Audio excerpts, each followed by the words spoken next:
There's a famous Sanskrit phrase, Vasudhaiv Kutumbakam, that means the whole world is our family. We all are connected in some way or the other.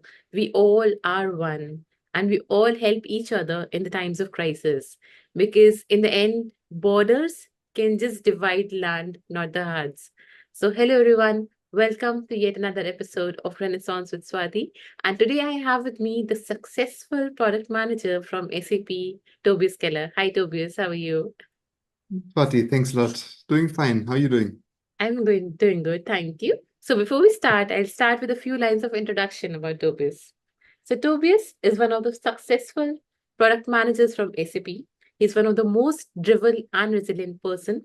He's a master executor and someone who loves to lift people up. His patience and precision with all the goals and strategies for all his products has led him to big successes. And Tobias is based out of Germany, but he's so humble, so diverse, so dynamic, so polite.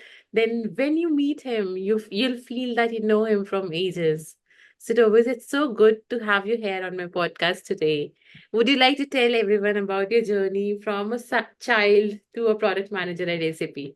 Uh, First of all, thanks a lot. Very nice words. I feel a bit ashamed. Tune that to me being humble or not, I don't know. It's great to hear that. I know also who you got this information from. It's very nice to hear something like No. that because usually in life you don't get so much feedback in this direction. In a big corporation, working at SAP now for 17 years, in different roles. I started off there as a consultant because after university, Mm-hmm. basically I didn't know really what to do so much. So I thought like I can talk, maybe I can learn to listen. So I started that, kind of worked for a couple of years before I then moved on into the area where I'm today, into another role as a solution architect, a very technical role that didn't Mm-hmm. fit me too well. My manager saw that at the time and decided to give me a pause and actually pushed me into another role that I had no clue about, and that was then product manager. And been doing that for the last 12 years roundabout, for multiple products, or actually it's one big offering. It's all in the security area of SAP, but successive products in one area, and then recently switching to a completely different topic. Where Nice. I come from to that, I was born in the countryside, very close to the Swiss border. My parents are like 100% Germans. They're not venturing much outside so much, except for vacations. My dad was teacher and my mom was kindergarten teacher. So we had a lot of vacation. They bought a caravan and that's when they started driving around. So we've been visiting pretty much all the countries in Europe, I suppose, always for 2, 3, 4 weeks with the caravan. And I think that's where I got a lot of my background and things that I found it interesting to be elsewhere. I love traveling. Even tedious long car rides can be interesting if just looking around a little bit. And that's the things I really enjoy. And especially was Nice. always about meeting people on a camping ground, always meeting the kids by the ping pong table. I think I got a bit of my socialization at least from there. I think I resonate with you, And always it's not about, when I met you, I've met you twice or thrice, but whenever I met you, you're always so humble and polite. So whatever I mentioned in the beginning about you, it's not, some framed words. It's actually true because whenever I met you, I didn't feel like, I'm talking to someone new. I always felt that I knew you from ages. And maybe that social part, like you are saying that you love connecting with people, you love talking to people. Same with me. I love talking to people. I'm a chatterbox. I noted that on the bazaar. Well, we went haggling for my shawl. That's like, when was it? 2015 or so? So it's a while back. Yeah. Yeah. So Tobias, Yeah. why do you think product management is so important? And you chose product management as your current scope of career, right? So Yeah. why is product management important? I think it's extremely important. I got there by chance, and like for many product managers that I've met, and that you can also hear, Mhm. very well-known people, they got there by chance. And it took them a lot of time to understand that this is actually a role, that there's a name to the role, that there's even ideas how this should be working. And it's usually it's people who are really have a wide vision and are very curious. Mhm. It's a certain type of people, I think, is required to do that. But I'm going away from the question. The role why it's important, I think it's twofold. First of all, um, it's the day-to-day work in a product. You're really like an expert on the topic itself, not so much in details, but you are the one who's carrying together information from all places, from all different stakeholders. You are the one who is best fit to make decisions that concern the product. Yeah, because you are talking to all the people who have their ambitions and wishes and requirements. You Right, have this idea that your company wants to make revenue. You have your salespeople who want to sell this. You have a customer who have requirements. Hopefully, they're pretty much at the top of the list. You also have your team members who have their careers and their ambitions. And right, putting this all together redetermines what is a good path for the product. Yeah. And I think this is really important to balance all the stakeholders so that everybody is getting as much as possible, hopefully, out of the product. But right, that right. immediately leads to the second point, because as a product manager, you are very deep in the topic. You're not Right. maybe seeing everything around it. You're not the technical guy, you're not the sales guy, Hmm. but you are the natural fit for the person to understand the opportunity space for the product and to determine where would it be valuable to go, but also Right, determine, is this possible? How is this possible? So you are formulating the vision, breaking it into a strategy, seeing whether that right, works, and then build the tactics. And right, that's not happening in a vacuum, of course. It's always informed by the people that you're talking to. So there's changes and leaps and bounds. And that is why also it's so interesting to be a product manager. No day is like the other. But in the end, you are really involved in moving and building something in the right directions, hopefully. So a lot of good decisions right. that you can't push through to others because you're not the one with the authority in most cases. So you must have the very good reasoning in order to convince others to follow the lead in the end that you give. Right. So, Tobias, like you mentioned that, you have to be deep down in the product, but then what is the difference between a domain expert and a product manager? Because, for example, today, if I don't know data analytics, but I'm good at cybersecurity, is it necessary for me to be a domain expert of data analytics to become product manager in that domain? Or a I product manager is a neutral role? I think there's it's much soft skills involved, and no matter what your hard skills are, you can have those soft skills. Yeah, it can be honed, can be built over time. But it's really like this curiosity, a wide vision, liking to talk to people, being able to cut through complexity, or not even cut through, but to build the bricks together that you get piece of information. A new piece of information can change the building that you are working on very much overnight. Um, so that is the product manager for me. And as a domain expert, you know one thing extremely well. And when you talk to a product manager, or when you as a product manager talk to anybody, you always feel second most knowledgeable in that conversation because you are trading on the expertise of the other person. With a sales guy, with an account Right, executive, with a right, developer, you right. always feel like the other person knows more. So that is, there's a running gag in the PM community. It's about this topic where you say, yeah, you have some imposter syndrome quite prevalent in a lot of product managers because you are never the best in anything. But take a step back and really think about what can those people all by themselves alone achieve. They can Exactly. build the things by themselves. They can do the sales. They can build a feature. But it's you who's bringing that all together as a product manager. That is your superpower. Okay, So soft nice. skills, yeah, trying to understand, being interested, and then building something out of that. I think this is the product manager. So as a domain expert, Nice. please, if you're happy and you like doing the things I've just described, try it out. Yeah, you can also try on a, yeah, from scratch, talk to a product manager, try to understand what he's doing. Maybe you can support him because product managers are usually under a lot of burden. Maybe they're happy to try something out. That's also Right. what I did in the past in my teams. We were immediately or always looking for people who could exceed the actual very small role that they were having. And that worked well in a couple of instances. Nice. I still see, Tobias, that, a lot of companies see this role differently. A product management manager in a big corporate versus a product Yeah. manager, say, in a newly starting up company, they see it very differently. So, what, according to you, is an ideal product manager and it's his or her role and responsibilities? This is tricky. Uh, the, the the bad words every product manager is using it probably all the time. It depends.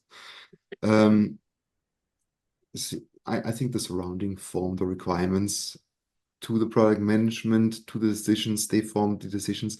In the end, whether you work in a small company or in a big one, doesn't have to make so much of a difference.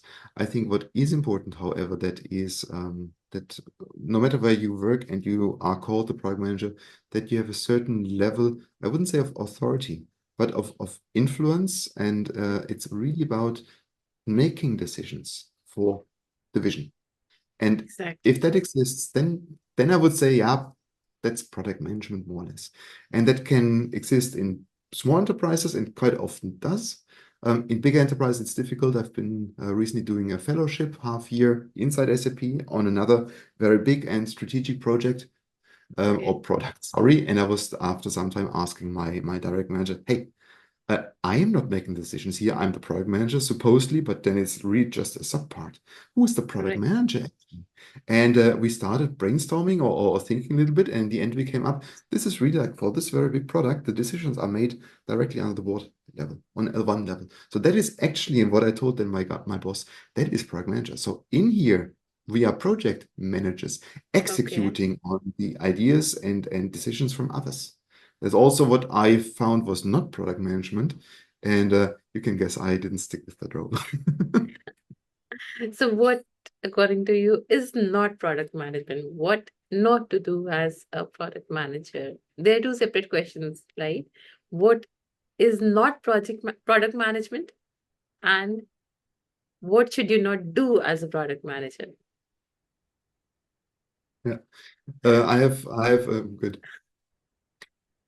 I think as a product manager, the first thing is you never say no. Okay. You don't say no. You can't really say no. Um, that because the question that comes or whatever, somebody is giving you an idea that can help your product.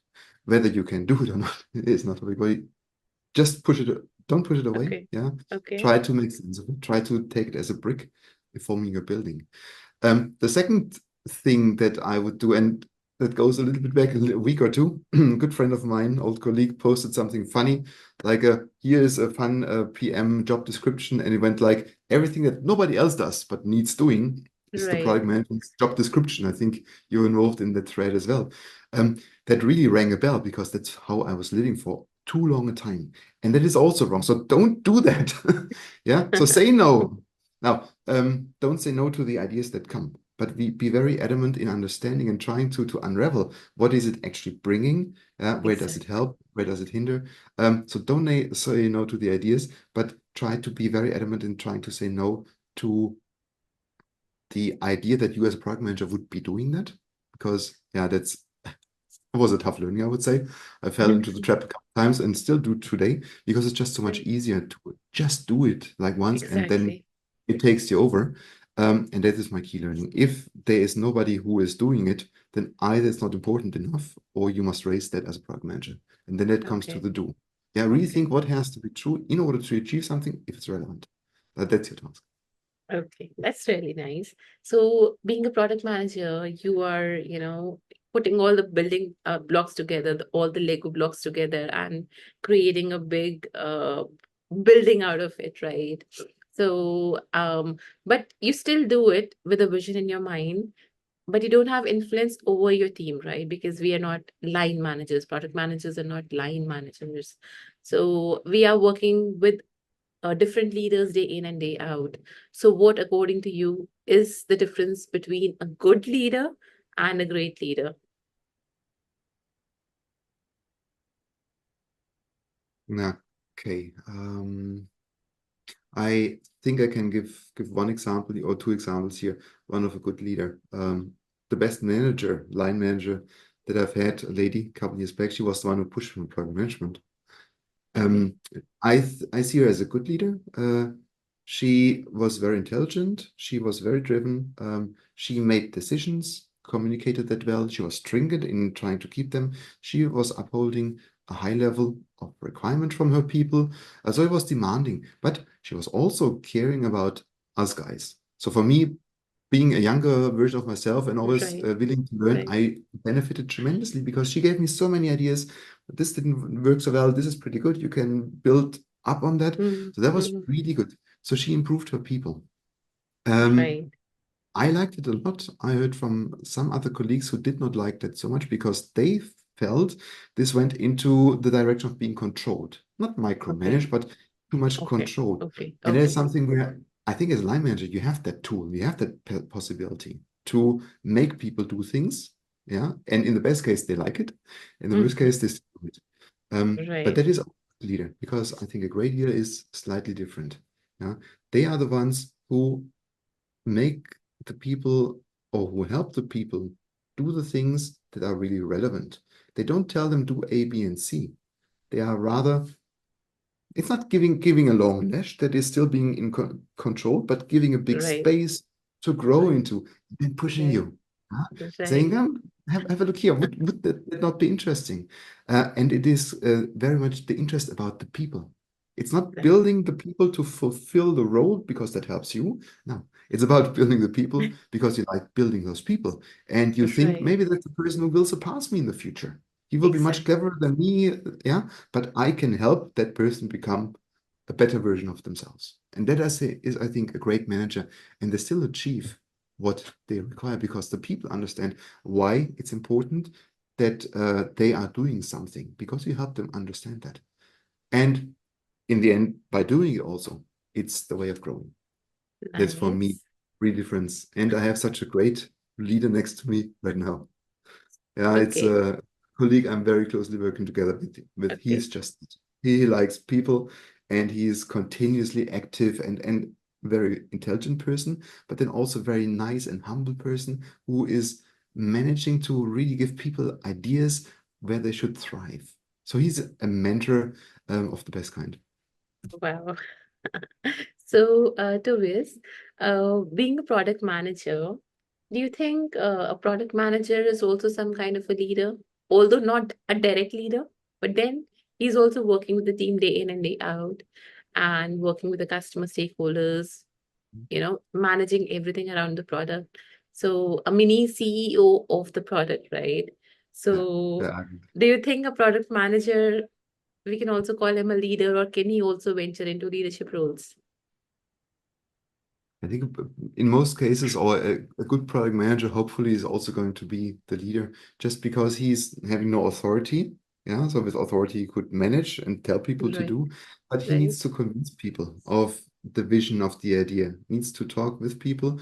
So it's yes, I think a product manager can be a great leader. Some are, yeah, and some are to a higher extent, as always. I think the really successful ones who really build teams that can scale, where there is a high level of commitment of the people. Mm-hmm. And it's Right, not the direct development team, it's like everybody around. You give them this feeling that you're really accountable for things, you're taking up, you're taking them seriously, you help them achieve what they need, you are giving them additional thoughts, you are a catalyst for their thinking and behaving. exactly, I think that's a exactly, leader. Yeah. But you don't need exactly. to look too far. I think they exist many places, not only in product management for sure, and maybe not even there for the most. Okay. So if I ask you another tricky question, it always, where do you see yourself 5 years down the line? A typical interview question. Oh, I don't know. There's a lot of things coming in here. I've been doing that job in SAP for a long time now. I'm right now working on a product that I really believe in. This is really excellent. Uh, Unfortunately, outside of the product, not too many believe into this product well enough. So this is again a struggle. Mm-hmm. Again, core product management responsibility of making visible why this is Mm-hmm. valid to follow. But in a big corporation, quite often you're really clipped short. You can't get additional resources. Commercial thinking is not always spot on. Of Yeah, it's course. more Of strategy course. Of decisions course. on a very high level that you haven't Of made that course. determine the scope, the opportunity space in which you can maneuver. So the question really is, I'm now in an age where I probably can still find a footing elsewhere and really get very deep, because getting deep is not a matter of 2, 3 years. It Of is like more course. 5 year to 10 year endeavor Of to course. really get very well and move something and push the needle. You can do that with a couple of tricks quite fast. Later on, that Right. becomes more difficult, or actually not more difficult, but you can influence a much wider scope if done well. Right. So Right. where do I see myself in 5 years? I really hope to be in a position where I can call a lot of decisions on the product. Yeah. Okay. Been there in the past. The product got moved away, kind of. I couldn't follow it. That's a little bit a shame. Don't know whether it's the product I'm on right now. That would be a nice fit, because I'm convinced that this is an excellent offering in cybersecurity. Nice. But I don't see myself as a security expert, so I would be free also to go into another area, because the things you do as a product manager are always the same. You need, and we learn quite quickly, so much subject matter Right. expertise of the product that you Right. can talk with the people. Else build the people, rely on the people. They know best. Yeah. Right. Try Right. Right. it's a Right. trustful relationship that will help you further. And I think like that in 5 years, I see myself probably on another product, but hopefully a much bigger one with a bigger ambition, and also strategically aligned in SAP, or if not in SAP, then something that is really determinant to the Okay. strategy of a Okay. company.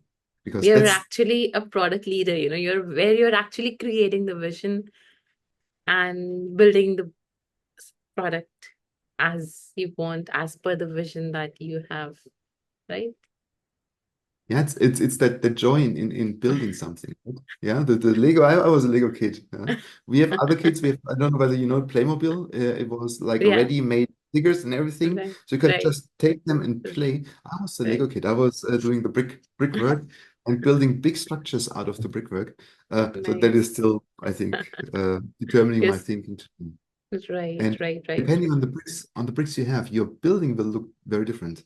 And there were great pieces in Lego that I enjoyed and could build a lot of things. They're very versatile.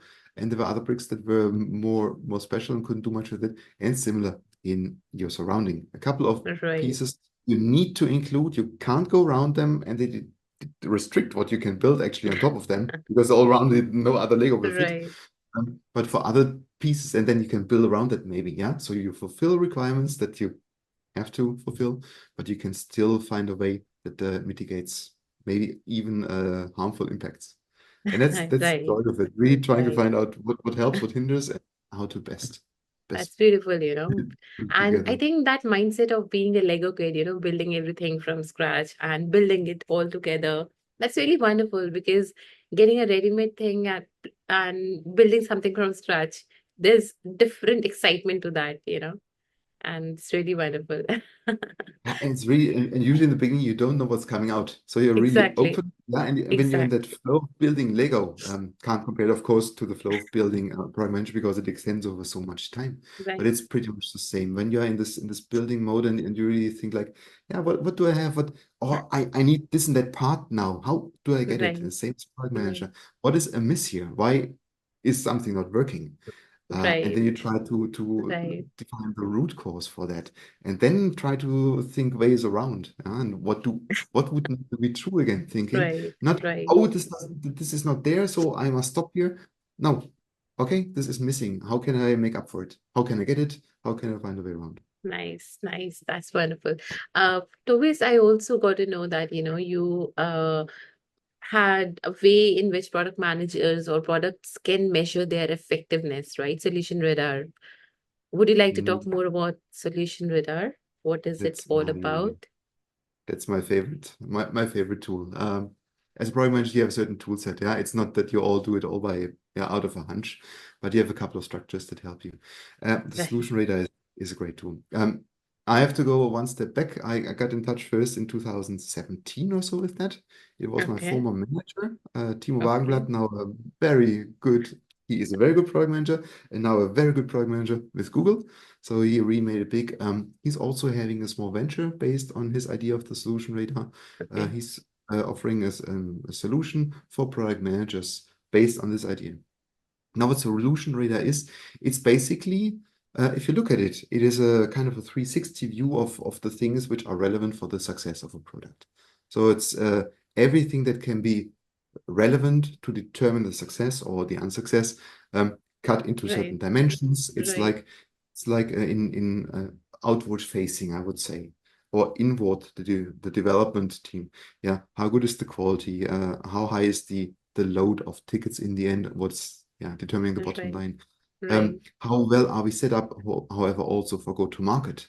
Do we have all the Mm, materials mm, available? Do we need to jump on every customer ourselves as right. product managers and inhale them and sell the product? Or do Right. we have this already? How well is the organization set up to support the product? Are the processes in place? Is the strategy aligned? Sometimes not, sometimes more. Yeah, and these are all things that you wrap your head around. And if you do that, sometimes you think like, yeah, this is not really working so well for us. Right. Right. That could be Right. one of the reasons why we, as a whole, on a certain area, we are struggling. Right. And the interesting thing is, this is not a tool for really measuring. So Okay. it can be misused for that because you're giving yourself a value or your product a value. We are a 9 in our go-to-market, and we Okay. are 3 in product development quality. The Right. fun part, however, you shouldn't be doing that as a product manager alone. You should Right. involve other people. Ask your Exactly. development team. They may have a very different Mm, opinion, and they may give a exactly. very different rating. And then it starts, why do you give a low rating and I give a high? Let's talk. And suddenly Exactly. you get to understand things that you were not aware of before. What is driving the other person? What is not helping them to fulfill that? And like that, you really get a very good idea of the problem space. And as a Exactly. next step, we went once also to the point where we defined potential options and tried to rate them, saying based on the benefits and the effort required, what do we want to do in this year? Because your resources are finite. Now that is the visible part of the product management solution radar. The other part I like a lot is the mindset. Mm, Why do you do it? Yeah, for communication. But the real important part is you have finite resources. If yes. you just squander them, you will get nowhere. If you use them well, you will increase the probability of the benefit. Right. And so if you identify the low-hanging fruit first and go at them first, you will be, by definition, probably much more successful with the product at a whole. Exactly. Now do Yeah. that consecutively a couple of times. You're more successful and say it's only revenues that your management sees and then is more likely to give you better options in the next year. So you're increasing your opportunity space and your ability Right. to actually cover the opportunity space bit by bit. So it's a kind of creating a virtuous circle that Right. lifts you off level as good as you can. So that's an optimization tool from that perspective. Okay. Okay. But That's don't wonderful. underestimate, don't underestimate the benefits of talking to a lot of people. We've done it with also solution management and with our own line management with extremely interesting results. Exactly. Like I understand, like you are mentioning that talking to various people and getting their perspectives. I think that is the most important work that a product management manager should never ignore, because talking to various people gives you perspective. Talking to solution architects, talking to teams, talking to Yeah. stakeholders, they will actually let you know whether this thing is actually what value it brings out. That is the most Mhm. important part. Just keep on, continue the flow of talking. Don't Yeah. work in And silos. and in the best case, it's also other roles who have a similar attitude. I have to be careful that you don't fall into the trap of being a talking job only. So there's still a lot of work that needs to be done, but at least knowing why you do it and the direction in which you want to work, that is going to help you a lot avoiding Right. unnecessary tasks. Right. Wonderful. Wonderful, Tobias. So, we have talked a lot about product management. I would like to talk about the other side of Tobias, Who Okay. is Tobias? Apart from being a product manager, I also know that you're a dad of two beautiful kids. So how being a dad of two beautiful kids shapes you as a person?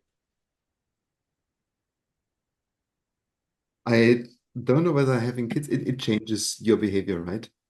Yeah, you've also experienced that, I suppose. Right. Does it change you as a person? Sometimes a little bit, but I think it's all the things which are in you, which are revalued. Some things get less important, other things get more important, and that changes the way I think at least and act. Um, Not always well enough to do the things I really want to do. So I still as always wish I would be there for my kids more than I can. Mm-hmm. But I also like my job, so it's really struggling to find the Men. right balance.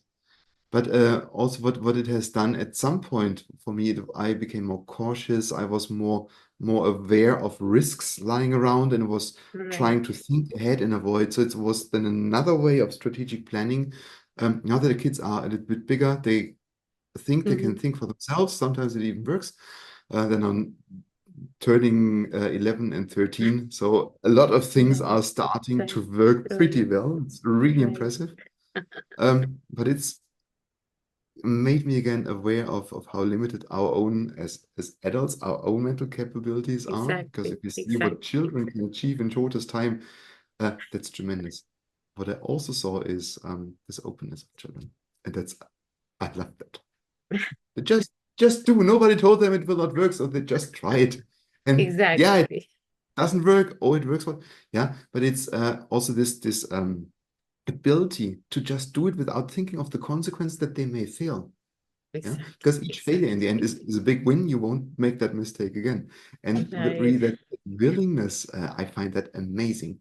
And Wow. I'm getting more and more aware that we as grown-ups, we are a lot more cautious in general, what we do, what we don't do, what we touch, don't Mm-hmm. touch, in order not to lose ourselves. We have to be.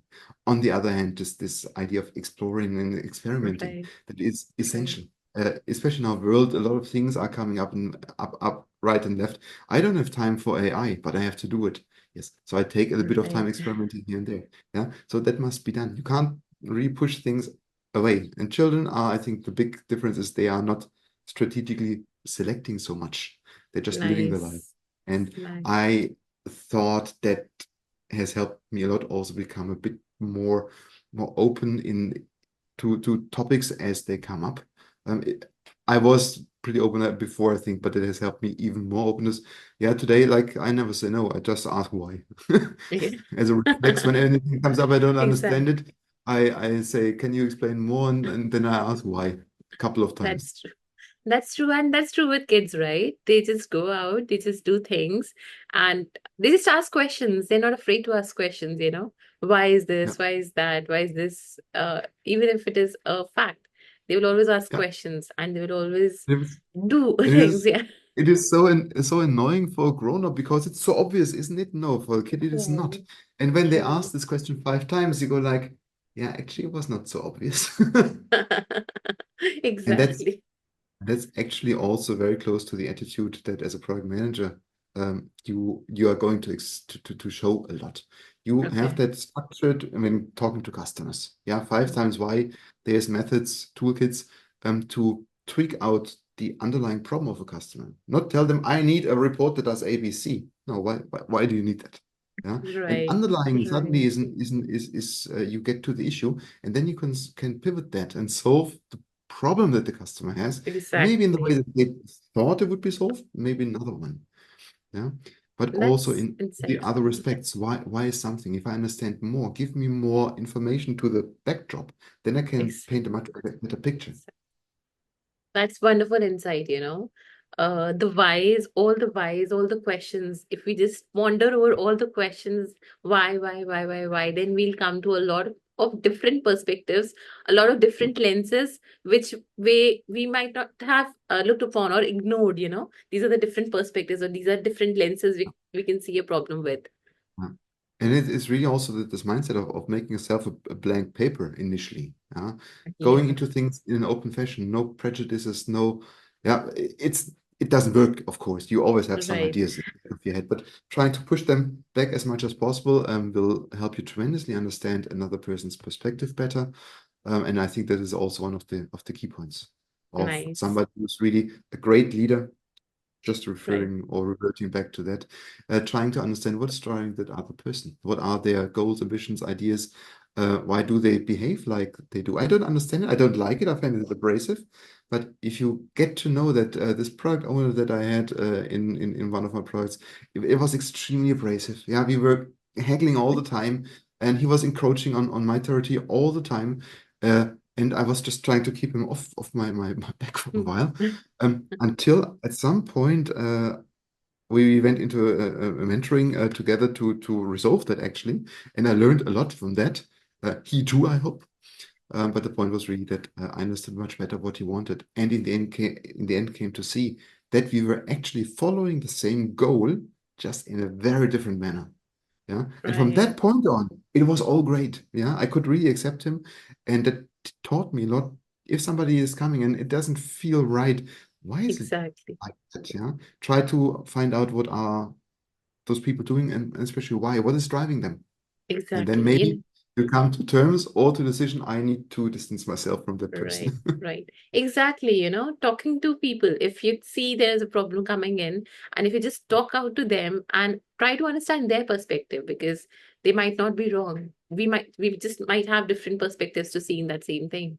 And it really Yeah, brings us, help us resolve the conflicts, resolve the problems, and, come out to a solution, because we should be solution oriented, not problem oriented in the end, right? yeah, but difficult to be solution oriented if you do that too fast. But I completely agree, and don't jump to conclusions. Is the most important things. Also, I try to tell my kids. See, my big one, 13 years old. He's trying to understand the things, and he's starting to try to divide the world in left and right, in black, white, right, not right. And I think this is very normal. People want to really understand what's going on around them and judge this.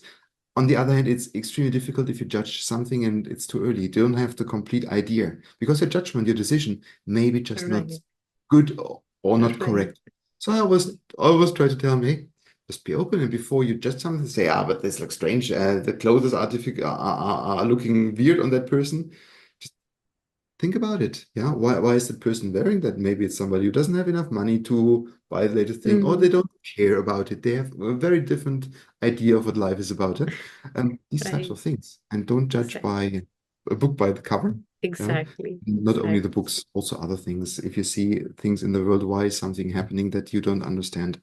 Um, yes. Quite often somebody is wrong or somebody is right, but it's also important to Right. understand those people, decisions Exactly. they made, and be able to judge those decisions in Exactly. the light. So yeah, I would say don't judge. I would say just try to see whether you are correct or not. Maybe that other person's life we just don't know about. So instead of yeah, judging, let's be open. yeah. And probably that would help a lot of other topics in the world, problems that we have, where the solution and decision for that solution was made too rash.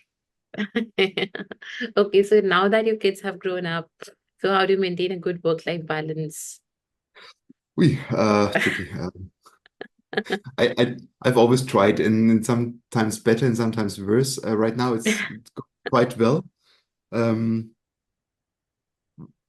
Work-life balance it's really about what are your own needs, right? Right. What gives you energy, Right. what drains your energy, how much energy drainage can you tolerate? For many years of most of my life, actually, my job was nothing that was a vampire that was draining energy. It was energizing me. Yes, you're Okay. tired by the end of the way, but tired in a good way. Right. And it's Right. giving you a lot of energy, and you are getting up the next morning happy to do the next Exactly. on something. So that was at that time when I was young and didn't have the children yet. That was a self-working thing. I Exactly. didn't do sports at the time. Not very good for me after a certain while, but that went pretty well. And I had to start doing some activity when I grew a little bit older. It just didn't Right. go alone anymore. When the kids came, it was a big game changer because, as said before, it doesn't change your personality. It changes some of the values, how you Right. Exactly. and you're spending a lot of time with your kids. That can be very energy draining, or I would say it makes you tired. At least for me, it was usually after an hour. Right. Not being so Right. used, my wife did most of it. But after an hour or two of whys and playing on the ground, I was tired. But the purpose of it was there. So also the kids were not actually something that I had to to balance my life my life for, because that was rewarding in itself. So Right. having an excellent job, having children, having a family you like, that is always giving you power. You'll be dead Exactly. tired at 8 in the afternoon or evening, but you will be having good sleep and you will be happy to do the thing again Nice. morning. Nice, nice, nice. So you're married to a beautiful Asian woman. Yeah. So would you like to tell more about that, in your house and your kids? How do you manage both German culture and Asian culture? It's culture is just there. You can't manage it. But it's we have a lot of discrepancies in attitudes, in how we handle things. Right now, the kids 11 and 13, school is difficult, especially for male-born kids, Right. having no real interest in it. And I see then, for instance, my wife comes from this Asian background where education is extremely important. And she has made the experience for herself. When school results were not good enough, that was a problem. And the solution was to work more. And then the grades got better and everything was good. And she's pushing that on the children. And I tried telling her, it's not like it works with male kids in Germany, in this age, in this generation here. It's Right. completely different. Yeah. So, Right. but these are differences then in also how we understand others, and Right. also try to move things into a better direction for everybody. So I tell my kids, hey, mom's like that because that's her experience. And actually, she's right. If you work more, it will help you a lot. Um, Right. on the other hand, yeah, I also try to now, of course, to talk to my wife, and she's telling me a lot of things where I am just Right. too blinded by my attitudes and by my upbringing, because that's the interesting thing. You are never aware of your own, I would call it, limitations until somebody's That's challenging them. And that exactly. happens a lot more likely if somebody from outside your culture is coming, who is really appreciating you and is willing to take the risk and the effort to make you see things that you didn't see Exactly. before. And that was Wonderful. the main reason why I got to know my wife. Yeah, I was in a deep phase of culture shock in Taiwan. I was very unhappy at the time. And she was the one who said, this guy, she didn't know me so well, but she said, let's go eating. I show you something nice, what I like about my country. Hmm. That's how she got me hooked, and it continues like that. Wonderful, wonderful. So Taiwan and Germany, you spend a lot of time in Taiwan also. That also I know, right? So Yeah. how do you feel when you travel to Taiwan as compared to when you are in Germany? It's funny. I just had this conversation with a couple of friends yesterday again. Also, Okay. yeah, we have a lot of cross-cultural couples around us, maybe by chance, but probably not. Um, and we always had this, or we came to the conclusion that how you are, how you behave again. Well, you are still who you are, but how you Exactly. behave is determined by the outside. Children make you change that. Other people you love make you change that. But Hmm. also situation in which you are make you change that. So you get attuned to another culture, and after some time, maybe quite easily. But what we all came to say is that we are different versions of ourselves in one culture versus the other. And Oh, for me, in Germany, I okay. find I am more cautious and a little bit more quiet, less open, Okay. I have to say. In corporate surroundings, it may be different, but also Hmm. privately, I'm a little bit less open, I would say. In Taiwan, Okay. I'm because I just feel at ease. I know people are very nice. If I don't understand them, it's because my Chinese is not good enough. Hmm. It's all I Hmm. can cope with that. In Germany, if somebody says something and my German is so very good, and I question what did he just say? Did he insinuate something? I get more cautious. Yeah? So Okay. like the Taiwanese myself, I'm not better because I'm just relaxed, and I try Right. to put more of that also into my life here. That's wonderful. So, like you mentioned in the beginning that, your parents used to travel you across Europe in a caravan. So you still travel a lot? Not enough. Yes, we travel a bit, but never. I think you can hardly travel enough. When you start losing your roots, then that's maybe a point to consider. Do I need the roots? If yes, then stay stuck a bit more. But Right. apart from that, new influences, new really new countries are amazing. And when I came to India for the first time so many years back, this was amazing to me because you read so much about the culture and you think you have a certain idea. And went through the travel guides and the cultural explanation guides. Yeah, you need to experience it and actually make sense Exactly. of it yourself. So traveling, Exactly. I think, is very important if you want to widen your mind, and especially if you want to get challenged more often by unforeseen situations. You're out of your Right. own water. Right. Your language skills might not be Right. as good as at home. Right. Everything is more tricky, but coming over those barriers is extremely rewarding. And Right. you meet more people, of course, and I think that's scientifically proven, more people in areas when you are just not at home and always sticking to the same bunch. Good friends, extremely important, and then sometimes they need a break too, right? Right. When I met you in India, I didn't find you, I just found you that you're immediately following the culture. You're buying the Indian kurta. You want to be an Indian. You want to see the Indian places. You want to visit local markets, and you always wanted to explore and experiment. And I also know that when you went to Las Vegas, then you just hired a car, rented a car, and you just wanted to move around, see places, trekking, and all those things. So you always had the travel bug inside you, right? Yeah, it's really trying to also trying to make the best. So this trip to India, at the first time, yes, I wanted it on the one hand. On the other hand, the big unknown. So it helped that I knew who I was seeing. So my team members of my product development team, that was really good. And I then just decided, okay, I'm here now. Let's make the best out of it. And I think that's usually the way how you can really suddenly have a lot of fun. Yeah. And Right. India, I found extremely rewarding because I like eating. That's why I need to run a bit more.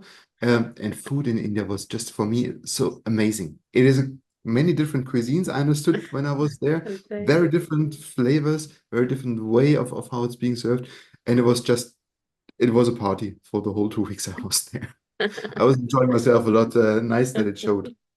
And Right. in Las Vegas, there was very recently, there was actually a dump story because I had to travel to that conference I wanted to go to, but for cost saving measures, I needed to take a much cheaper flight. And it was 3 days earlier. And also, there was no way of covering my private time over there. It would Right. have Right. required tremendous approvals. So I said, okay, I'm going there. I'm doing that for the company. I'm fine. Yeah.